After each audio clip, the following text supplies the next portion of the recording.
All right, top of the morning, Buongiorno, your boy Big Rich, back to business, mob stories. Let's not even waste any time. Early morning stuff.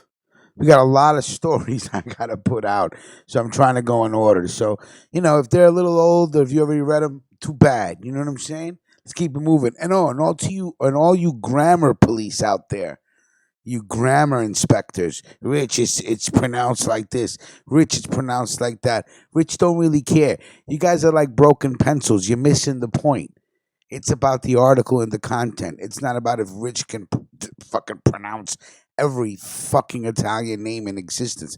Cut that shit out. And thank you for listening. And I don't mind you leaving a comment, but don't be surprised if I leave you a smart comment back, wise guy. All right, let's get into business. Anybody seen Detroit Siggy? Now let's keep it moving. Let's go. First story. What is driving the underworld bloodshed in Ontario, Canada? All right. Longtime underworld watcher James Dubro neatly described the current gangland landscape in southern Ontario in January as chaos, with a mounting list of casualties, shifting alliances, and a hit list ripping open the soft underbelly of the mob's elite. It's getting tough to know the players without a program. The most recent casualty was 64-year-old restaurant owner Paolo Caputo, who was shot to death on a sunny Friday afternoon in front of his Italian eatery. So far, cops have remained light tipped on the wherefores and why.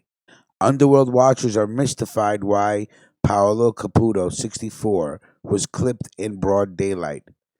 Caputo isn't a player. He was a boss. He was collateral damage. There are many theories at what is driving the current world carnage. One view is that a crew of young Turks who aren't happy with the status quo and want what's coming to them right now. Another potential scenario is that the current bloodshed has its roots in the January 22, 1978 murder of Montreal mobster Paolo Violi. He was shot in the head with the traditional Sicilian mob weapon, the lupara, while playing cards. After that, the way was clear for the Rizzuto clan to rule Montreal. Violi's sons were sent to live with relatives in Hamilton, the Lupino clan. Fast forward. Violi's son Domenico is now a reputed underboss of the Buffalo crime family.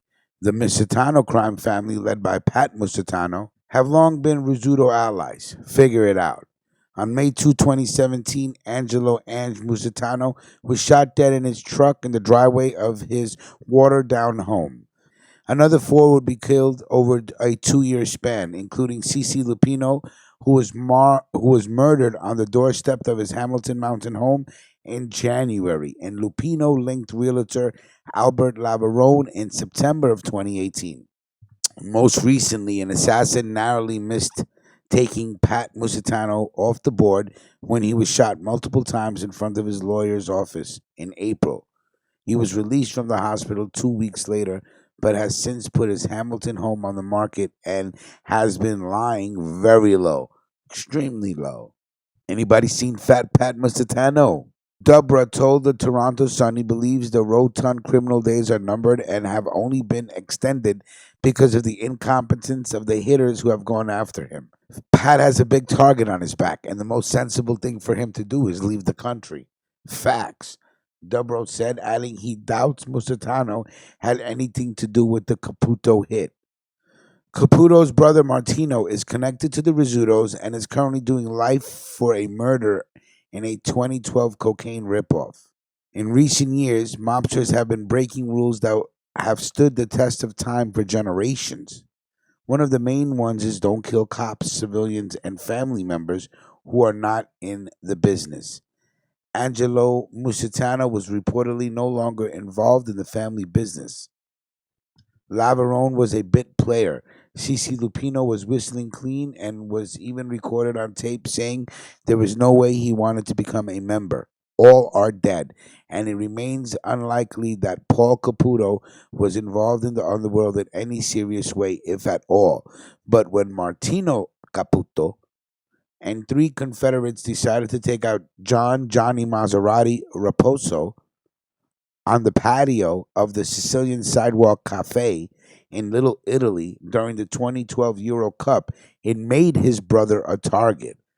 The killers had conspired to steal 200 grams of cocaine from Raposo. In addition, the success of Project Sindacato had a number of the city's Ndrangheta crime cells on the ropes, Dubro said.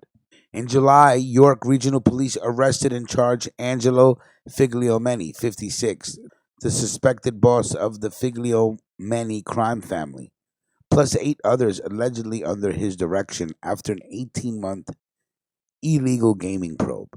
Cops seized 23 cars, including 5 Ferraris, 1 million in cash, 1 million in jewelry, including Rolex watches, and as well as gaming and ATM machines. The take, more than $35 million. As far as what's next, the next corpse might tell the tale. For now, the chickens are coming home to roost in a tit for tat that shows no sign of slowing down. All right, so salute to Brad Hunter for writing the article from the Toronto Sun, and of course to my man Shattered for getting me the information so we can get it to y'all, okay? So salute, like, comment, share, subscribe. You already know how we get down. Stay tuned for more mob stories.